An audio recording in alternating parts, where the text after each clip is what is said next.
You can't truly be selfless until you give your life to God. You could go on a million mission trips. You could feed a million homeless. You could give away everything that you possess, give away 99% of your wealth, share it with employees, give it to your children. Go be homeless because you've just given everything that you have and you help people every opportunity you can. But you will still be selfish because that selflessness is in vain until you give up the one thing that matters most, the ultimate form of selflessness, and that's giving your life back to God. Jesus said, he that tries to keep his life will destroy it or lose it, but he that destroys his life or loses his life for my sake shall find it. And that's the beauty of it. Everyone is selfish until they ultimately selfish until they give their life back to God.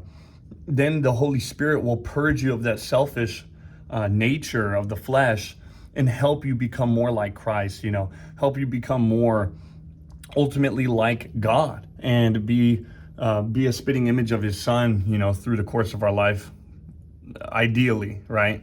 But that's the beauty of this stuff. And, you love all these people, you love everybody, you love all these people, but you need to love God first. Love God with all thy heart, with all thy soul, and with all thy strength.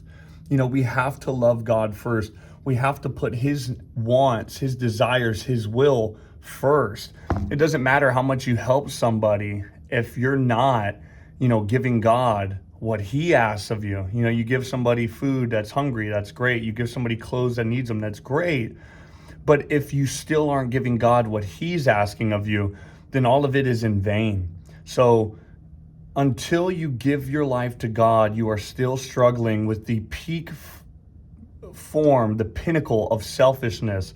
And that's taking the soul, taking the life God gave you and keeping it for your own and not giving it back, not crucifying yourself with Christ, and ultimately rededicating your life back to God and giving back what belongs to him.